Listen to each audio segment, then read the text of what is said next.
Hello and welcome to episode 3, I think, Andy, of the INGames podcast of season 4. I've just had confirmation from Mr. Payne that we are in episode 3, season 4, and we are rejoined by one of our favourite guests of all time, futurist, Mr. John Jordan. How are you? Very good. Thank you for inviting me back. We were saying only last week, trying to work out when I was last on. Did we figure it out? I can't remember. It was last week. A few years ago, I think. I'm a futurist. I can't remember last week. We were just talking about how, we're just talking about history, weren't we, Andy? So, we were.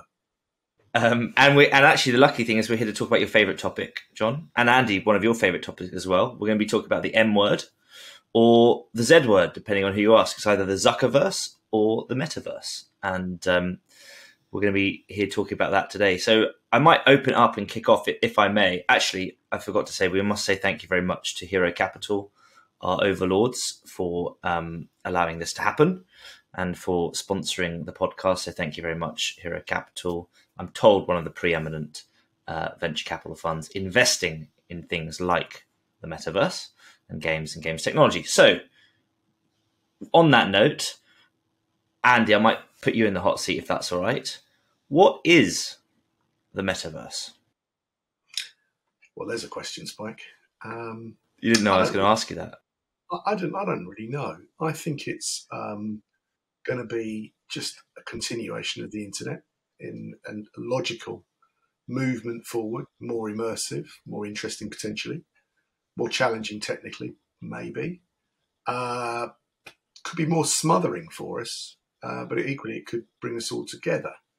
I'm a realist and I'm an optimist, and some people call me an idealist, but I always felt the internet would bring the world together. I'm not sure it worked out that way. So I'm hoping that the Metaverse will give us all more interesting things to do, more flexibility. For me, we're in the Metaverse at the moment because we're not in the same room. We're all over the place geographically, and it feels like we're in the same room. But for listeners, we were all in the same room last week, and that was wonderful too. So if the Metaverse makes real life even better, it must be a good thing. So there you go. I kind of like that. Smothered by the Metaverse. What a way to go. John, how do you think Andy did there with his answer? I don't know. I think the problem with one of these things is it is a very sort of, personal take on sort of, how you've lived over the last sort of 20 years and maybe where you live in the world at the moment. And there's lots of sort of social and sort of cultural and economic things that feed into maybe what we think our view of the Metaverse is. And obviously Andy, being a lovely man, would like the Metaverse to have a sort of a as well as all the other things, to have a sort of a bit more of a sort of a social, making the world a friendly place and maybe adding more, giving ourselves sort of personality or more figurative, characteristics rather than just being lines of text on Twitter or something like that. May shift things back the other way. Shall I have a go at defining it? Yes, but I liked that point you just made about it depends on your context. Depends on your frame of reference as well. Because I can imagine to some people, Ocado is shopping in the Metaverse, right? But if you grow up as a Gen Z, that's just shopping. So anyway, sorry, please go on, John. Yes, no, exactly. So I'm only asking that because I've got a whole list in front of me. So there's a famous sort of, I think he's a VC as well now, but a futurist called Matthew Ball who writes these enormously long theses about the future, and he's a very smart sort of a man. I think his theses are a little bit long, and he wrote a famous one that was like 26,000 words on the Metaverse, which I couldn't be bothered to go all the way through. So I did have an attempt to do the Metaverse in 26 words. So I have some examples. Cool. So this is a haiku. Maybe not as smart as not quite as smart as Matthew Ball, but maybe a thousandth as boring. Anyway, and before I do that, so Tim Sweeney had one. So I was sort of collecting them at a certain time in my life. So Tim Sweeney reckoned it's a real-time computer-powered 3D entertainment and social medium in which real people would go into a 3D simulation together and have experiences of all sorts. So a bit heavy on the 3D-ness, but I think you can see, where Tim's coming from, and that's not again sort of. Yeah. So the thing that I think that's a little bit different about that is, I'll come to. So I had a few goes. I'll say this one. A metaverse is a persistent digital environment in which long-term goals are generated by user creation, cooperation, and competition, which I think probably most people would agree with. I guess my little hobby horse will be successful ones will also have open economies. So I kind of think the idea that we're kind of the internet is in some ways a metaverse is I don't sort of disagree with that basic formation. I think the Zuckerberg sort of vision of everyone wearing VR headsets clearly could be a metaverse, but I think that's a very specific sort of perhaps a niche thing further down the road. But I do think you need to have these ideas of openness and sort of user creation, and I think I think things like blockchain being able to underpin economies. I think maybe you don't need that from metaverse, but I think you need that for it to sort of bring the community together rather than just sort of people turning up to watch, I don't know, a concert, which clearly we've had for years in things like Roblox. And I think Gabe Newell the other day was talking about, was complaining as old computer game people do about, what's all this talk about metaverse? We've been playing MMORPGs for, whatever it is now, 40 years. And obviously, to some degree you can see his point. But I think metaverses are a stage beyond that. And I think part of having value in there as a sort of a native sort of currency, which is what a blockchain would give you, is sort of part of that. And already we're seeing that with things like, is it IMVU? Probably said that all wrong because I'm not the right sort of target audience, but they've been quite advanced in being like a social sort of meetup sort of place, and they've had they have a currency like a stable coin in there, and that. So I think we're kind of seeing that. But I don't think the metaverse has to be this sort of massive all singing, all dancing thing that everyone goes into. I think probably we end up with sort of lots of different metaverses. So John, could you go back and read your sentence again, just so we can unpack it? Yes. Okay, so a metaverse is a persistent digital environment. So I guess there's a persistent thing in there, which we need, in which long-term goals are generated via user creation, cooperation, and competition. So that's sort of the how the community sort of comes together. And there's, you're not just sitting there and having content sort of just sent towards you. It's not being broadcasted towards you. The whole point of a metaverse, I think, is people have agency in that, to lesser or to whatever extent they want to. And then I say successful ones will also have open economies, by which I mean there'll be some sort of decentralized value system, which generally will be a blockchain. But I'm not particularly you can have blockchain-like things that weren't technically proper blockchains. We won't have that discussion now, but just a way in which these things I think have to be more open, and I think that's probably the main criticism of what Zuckerberg is doing, is just because the way he has sort of built a massive media business is he's very top down, and it's very hard to get out of. You've been very successful with that model. I think it's very hard for you to sort of see a more bottom up thing, because that's messy and no one really the value sort of spreads around and no one really knows who has permission, who has sort of authority in that system. And that's a very hard way of building things quickly. But I think those ones that can do that will sort of be the ones that win out. Yeah, that's an interesting. I like that, John. I think it's interesting what Meta, aka Facebook, are doing, and Zuckerberg specifically. It feels like a land grab to me, which is kind of weird. But the question for me is there one metaverse, or are there several that link up, or not, as the case may be? And I don't know. I don't think I particularly know the answer to that. I think it's probably going to be a natural selection thing where different organisations will build stuff and see what happens. Maybe not quite as random as that, but they'll have an idea of the community they're trying to attract. I personally would like it to be like the internet, where there are literally millions, if not billions, of entities that allow you choice on the internet. I think that's quite fun. But naturally, we as humans do like to kind of close our choices down to a few. And I think that's how we've ended up with Facebook, for example, Twitter. I don't know how much longer that will be working in the way it works at the moment. Hopefully a long time, but you never know.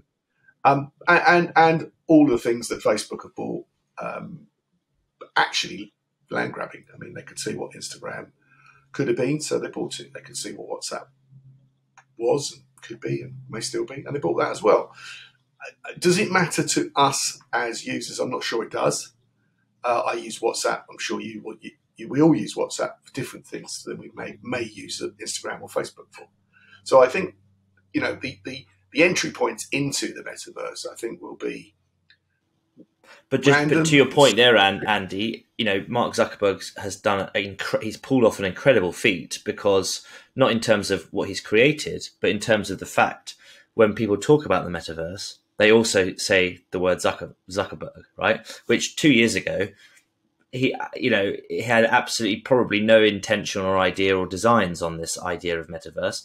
I was very lucky. I got to speak to Neil Stephenson in San Jose 2 weeks ago. Who's the author of Snow Crash, and we were chatting, and he said, he was very candid. He said, last 30 years since I wrote that, no one's even thought about the metaverse. No one's even kind of used that word, and then all of a sudden, it's become this lexicon, and then Facebook just renaming themselves. So it's a really incredible marketing tool by Facebook, whose revenues are declining, as we know, and who aren't doing particularly well in their core business model, and need an opportunity to have them in the conversation. And I think they've been successful in that respect. But I think I don't disagree, Spike. But just because Mark Zuckerberg says, Meta is going to sort of be, the thing, doesn't mean it's going to happen. I mean, I think it's not going to happen. No, I think it's interesting repositioning of what was. Have you got yours, Andy? Not yet. No, not yet. What would you? And then another point, So again, we're talking about the metaverse. We're using it synonymously with VR, and to a lot of people that you speak to, when you think about what Tim Sweeney's quote was, it's about a 3D world. It's about I've heard people say the metaverse is the 3D internet. I've heard people talk about kind of that social point of VR is synonymous with the metaverse, in the same way that actually blockchain's done a really fantastic job, John, as well, of being part of that discussion about the metaverse. No? Yeah, I'm not so sure about that. So I think, in a sense, I think the whole VR, I think sort of Ready Player One is sort of the has been a sort of a terrible guide, because I think it's basically the combination of the VR sort of companies and Facebook. I think that's given us I'm not saying the VR hasn't got a part to play, but I think it's given people a very blinkered view that the metaverse is a very specific thing that you put a headset on and go into. And clearly we've seen with VR adoption, some people absolutely love it. But if you're anything like me, you've gone through various VR headsets and they sort of sit in the box after the initial 2 weeks of enthusiasm. And then the next one comes along and you think, oh, maybe this one will be different.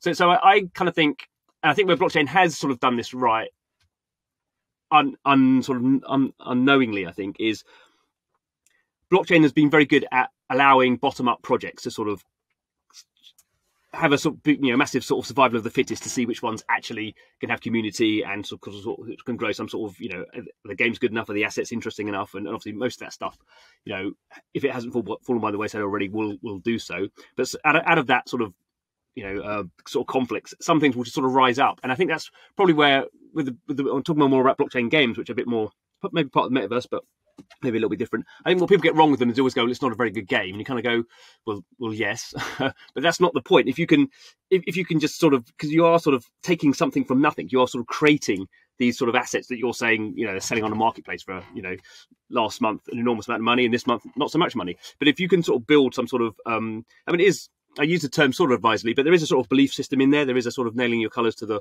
wall of a community.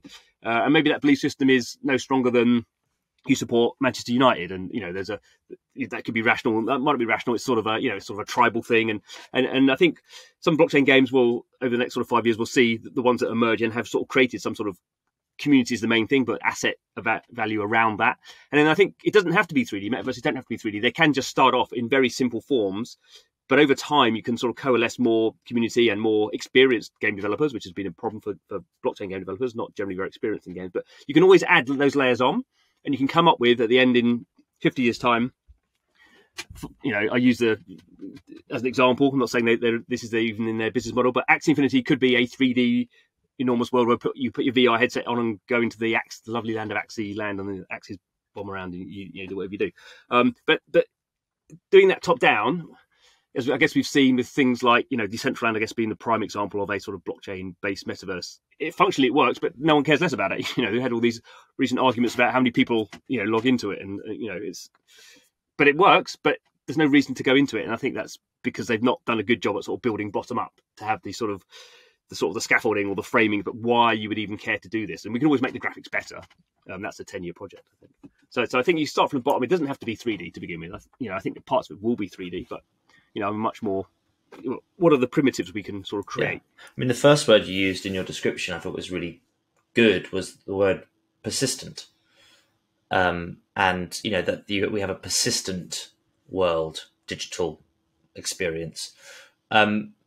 Is that persistent? Why does it need to be persistent, and what needs to be persistent? Do you or your avatar need to be persistent, or is it the kind of world or the framework or the place that you're existing in needs to be persistent, and why not both, if not both?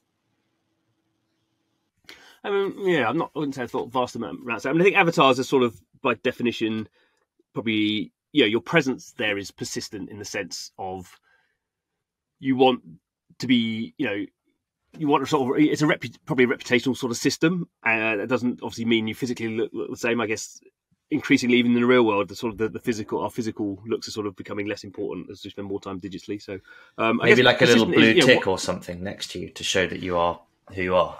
Well, I think, I mean, you sort of $8 a month, apparently.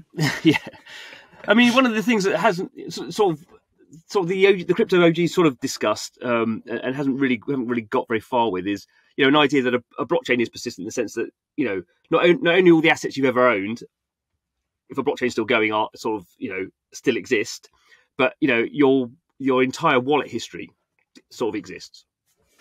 And that's a sort of interesting reputational system that you can see, from a trading value. You can see, did I make good sales or bad sales, or did I, come at totally wrong time, or whatever. But equally, you can just see all the projects and all the things you bought, and then potentially in games, all the things you did, if that's on-chain data, and that's sort of interesting as a reputation system. So that sort of persistence, I don't really think, does what you're running around in, if we're talking about 3D world, does that need to be persistent? No, but it's, you want to, in sort of World of Warcraft, there is sort of persistence in those sort of things. I mean, I don't think it's any different really from what we've seen there.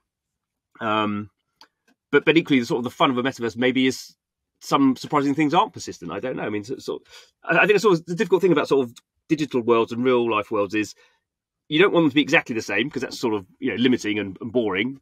But you don't want them to be like, they need to have these. There are some things we as human beings just need some cues to work out what's going on. Otherwise, everything's just chaos. And so finding out there's sort of what works really well, and maybe in some metaverses, they'll be more chaotic than others, and you're spawn in, and it's totally all different. And the whole point is you're always trying to sort of remake what was there before or something. But I definitely.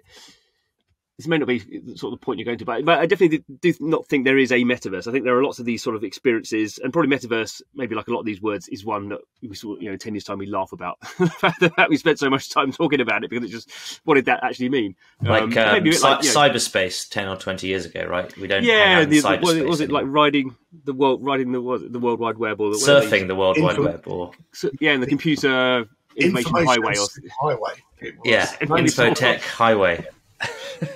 Information superhighway. I think John's made a really good case for there being no prescriptive about that. I mean, Decentraland, did they think build it and they will come? Did they go for that Field of Dreams approach? Who knows? Is it over? No. But what is clear is that there is no clear plan for any of this. But to go back to Spike's point, Mark Zuckerberg is trying to do something around putting some order, if you like, into this potentially chaotic human, creation. And that in itself is, depending on how you look at these things, a good thing or a bad thing, or just a thing. And it's that two great novels, 1984, complete dystopia of totalitarianism, versus Lord of the Flies, a dystopia of kids doing their thing on an island, shows you that humans are capable of great organisation and great chaos, sometimes simultaneously. And I think, for me, the thing that we're talking about today is just how the internet develops and how the internet allows us to effectively be with each other much more effectively than being in real life, because in real life you have got issues still, unless we invent time travel. I'm going to challenge that word effectively. It allows you to be with more people, more with in a more frictionless way. But the quality of the time that you're spending with someone, I don't think you'd say. It depends what you mean, because in real life you can get into real fights, and it might be that you don't want to get your head punched in because you said the wrong thing to somebody who happened to be drunk and who didn't like your views on Donald Trump, for example. So actually, effectiveness, I think it's an absurdity. It is what it is. We are cultured to prefer probably being in the same room together, but it's just not possible to do that all the time. But if we're allowed to do it via technology, which is what we're doing now, then you get another experience. For us three, probably not the same experience, but that doesn't mean it's the same for everybody. So I think this is just more of the voyages into the internet, and the pace at which the internet moves in some ways is like lightning fast. In other ways, it's actually quite slow. So I wish Mr. Zuckerberg the very best of luck with Meta. It's interesting to see some of the shareholders piping up that he's not spending enough on the core business, which the three of us probably say, well, that's getting boring because it's slipping away, but it's massive. And I think the three of us generally are people that think, it's kind of getting busy. I mean, imagine working at Facebook and you try and sell advertising, that sort of stuff. Really boring. But it creates colossal amounts of revenue and profit. But Zuckerberg's decided, rightly or wrongly, that the R&D will go to pushing Facebook on. I think, frankly, that's probably fair enough, really.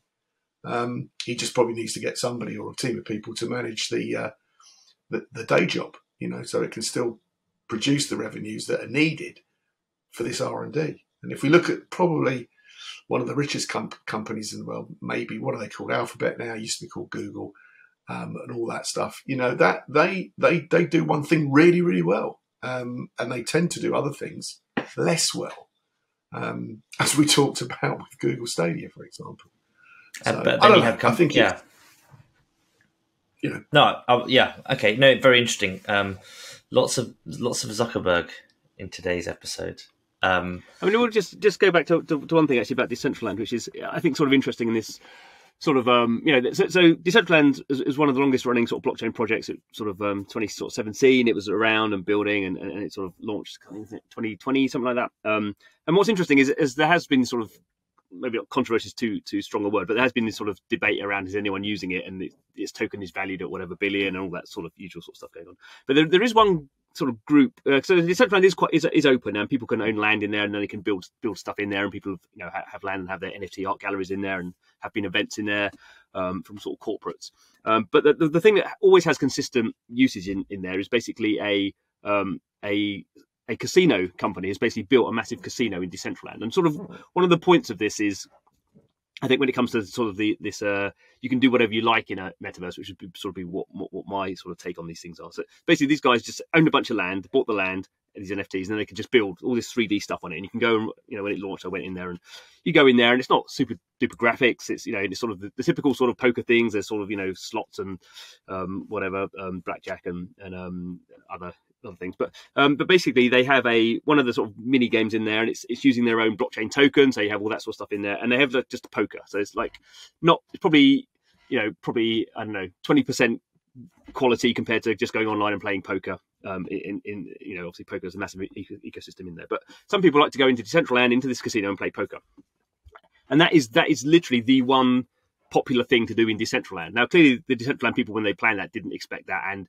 there have been some sort of debates in there, because there's a sort of a DAO system, a way of sort of organising people who own these Decentraland tokens, and they have a treasury, so they have value that they can give out to developers. And maybe quite rightly, this casino company said, well, can we have I think it was $1 million worth of your tokens, so we can sort of do more with this casino. And some of the Decentraland sort of token holders were very against this, and I don't think they got their grant in the end. They sort of felt like, well, this is almost like we don't we sort of wish you weren't there. And that's sort of again an interesting, and I see that as a sort of a feature, not a bug, even though there is sort of conflict being created in there because it's not top down. You have these sort of emergent behaviors, and a whole bunch of casino people wanted to play in Decentraland. And if I was a Decentraland sort of CEO or something, I think, well, that's great. We've got a use case. We didn't come up with it. Maybe we should make Decentraland the Las Vegas of the Metaverse, Las Vegas or something. Yeah. Because I think some of these technologies, the more open they can be, then the sort of there is a little bit like, I don't think it's, you build it and they will come, but you will just find these sort of, I mean, not the casino players are weird, but these sort of maybe sort of slightly niche groups of people will just, for whatever reason, there may be strong reasons and maybe just accidental reasons, will just end up being there. And then if they're there, they'll attract more of the same, and suddenly you have this sort of quite interesting ecosystem. Does Decentraland have a terms of service, or does it have is there any sort of projects or things that they wouldn't allow there, or how does that kind of work? Yeah, I'm sure they'd have something, and they probably are. I mean, there's a whole thing about sort of gambling on blockchain, and that's been very popular in China because you can't do that in China in real life, apart from certain locations, Macau and stuff. So there has been sort of a lot of stuff that is sort of, yes, probably illegal. So there may be one of the reasons that they don't like that sort of stuff in there. But it's not sort of an aggressive sort of poker scam going on there. It is, as far as I can tell, it's just online poker in this sort of, you have to go to Decentraland to do it. So I think I'd like to see sort of more of that, really. Before we wind up, I mean, just going back to the Meta, as in AKA Facebook. If anything, if history is something to learn from, Facebook have made a place for people to create and share content, and they've monetized those people.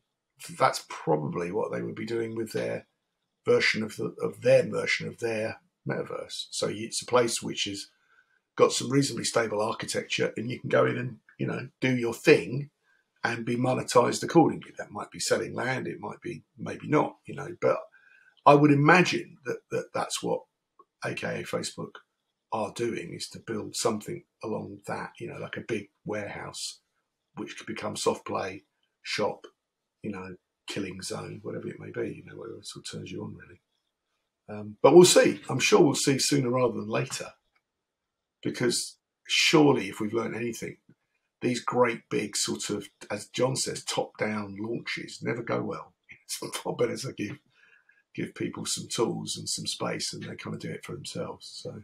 And the other thing, it's incredibly expensive to do that top down and define it all and build it all out. And but equally, I guess you have, I mean, maybe because it's Zuckerberg, you have all that sort of stuff. Oh, the metaverse has legs now, and all this sort of those pictures of him opening up Paris or whatever, and people complaining how bad the rendering was, and you kind of, while it's all sort of good japes and stuff, you sort of, I always find the people who are sort of taking the easy sort of criticism of what he's trying to do haven't got a clue actually what he's trying to do, and the fact whether it's nicely rendered or not, or look at this in Unreal Engine 5. That's not the point. We are trying to build something different, I'm really looking forward to seeing what Donald Trump's going to do with his metaverse, because Truth Social's done well. He doesn't have a metaverse. Well, Donald Trump does not have a metaverse. It's called his head, but I'm really looking forward to that. It should be good. Yeah, maybe we'll get an announcement today. It'll definitely be a chaotic place. It's twice you mentioned Donald Trump. I think Donald Trump is living rent-free in your head at the moment, Andy. It's triggering the audience. You need to let that go. I would never charge him any rent to live in my head. That's no problem. But interestingly, at the beginning, Andy used the word land grab. And there's a sort of a pithiness to that, because in a lot of these blockchain games and a lot of these blockchain experiences, it was the land early that was driving a lot of the revenue for these businesses, right? That was people coming in speculatively buying a plot of land in a finite metaverse, in inverted commas, and then flipping that later because of the scarcity that was created.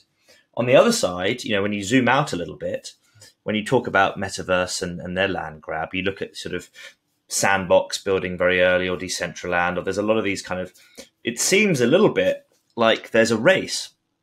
Who can own the substrate or the platform or the kind of underlying technology that then powers the Metaverse, or where people's experiences? Because if you can control that, you can control the revenue streams, or you can control, who, the content that's on there, or how people are, you own the pipe basically, or the platform that people are on, whether that's a headset, whether that's a 3D world or whatever. So I think land grab's a really interesting point, both at the macro level, but also at those people who've been making money over the last 2 years in the world of blockchain. Very fair point there, Spike. Very good. Yeah, agree with that.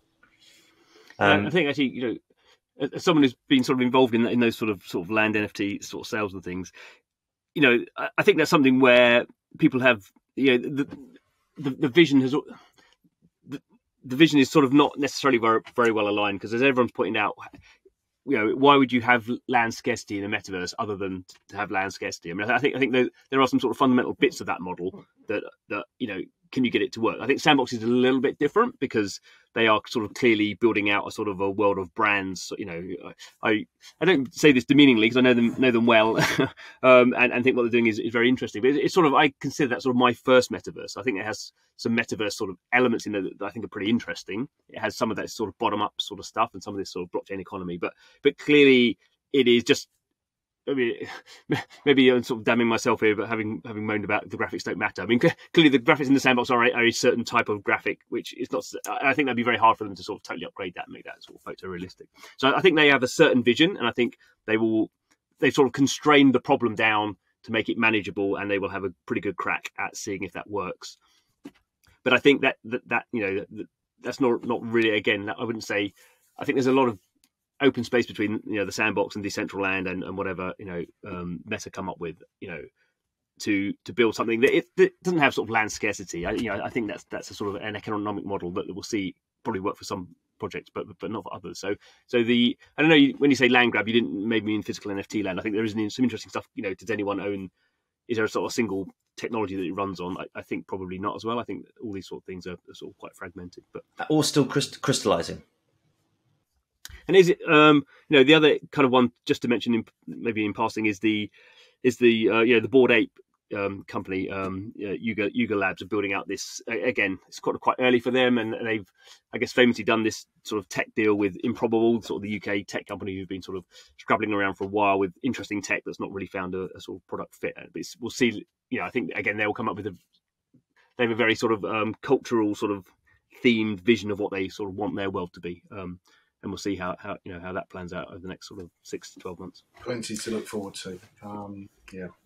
Good. I mean, the next thing I wanted to dive into, John, of your definition of the metaverse was, you said it was a group of people coming together for a common goal. Was that right? Something like that. Well, I said long-term goals. So I think common goal. I don't think I wouldn't disagree with that. I guess as I say, sort of user creation, and there's cooperation and competition. Well, it sounded a little bit utopian to me. These sort of people coming together for the long-term goal. And no. Well, I would say, I've never played it, but that the whole EVE Online thing is there are some groups of people cooperating for greater goals, and some people, but they're in competition with other people. And you have that sort of, I guess we've already the interesting articles about people infiltrating groups and blowing up all their valuable stuff and blah blah. So, and actually, I think probably if we were looking at it as the best example so far of a sort of game metaverse, I think you'd have to go a long way to find something better than that. I mean, I'm not an expert in that sort of genre, so but that clearly has one where they have an economist who writes, or used to write, monthly reports about what's going on in the economy, and they have people who there is sort of real world value, even though it's not sort of blockchain based, and they clearly, I mean, for good or bad, there's people who've been psychologically affected by having 10 years worth of their gaming life being stolen off them by the Russians or whatever they sort of, I can't remember quite how the clan system worked about all the geographical sort of mixes, but that is, and I guess that's to a degree. Do we see something like that, which is clearly more gay? Is a game. So maybe we think metaverses, because we're not calling them games, are going to be slightly less sort of focused on that interactive side of things. I don't think in EVE Online you can't imagine people who just want to, I don't know, do their shopping in EVE. EVE Online is not the metaverse for shopping, but we could imagine a metaverse where people might, it might be easier for you to get your Arcado order in there for some reason. I don't know, but sorry, your Arcado order couldn't make it to you because it was destroyed by pirates off Alpha Centauri 6. But some people would like that, mate. So you could imagine maybe there's an API feed in from Arcado and it goes into and you get bonus points or loyalty points for doing it. Somebody else's shopping turns up. We have to finish soon, but we've I've been thinking about this in terms of humans, and of course we're moving into an exciting world of humans and robots. So that is interesting because I would always, up to now, have said anything we build, any game we play, it reflects all aspects of what a human is, and that can be utopian and dystopian, usually both at the same time. But it will be very interesting to see if there is, it is possible to have a complete dystopia or a complete utopia populated by robots. That'd just be amazing. So we'll have to see. I'm sure it'll be a mess, but, something to look forward to. One man's dystopia is another man's utopia, or one man's Truth Social is another man's Mastodon. Get Donald Trump out of your head. Third time you mentioned him. S3, you really got. I think you need to see some of that. It's not. I'd like to see Donald Trump actually. If you want to be, I'll make that happen for you. Or Nigel Farage or Donald Trump. They'd be both. Both sound like dreadful people to me. I don't know why you'd want to speak to them. Breaking point. Okay. Anyway, thank you very much. It's been great.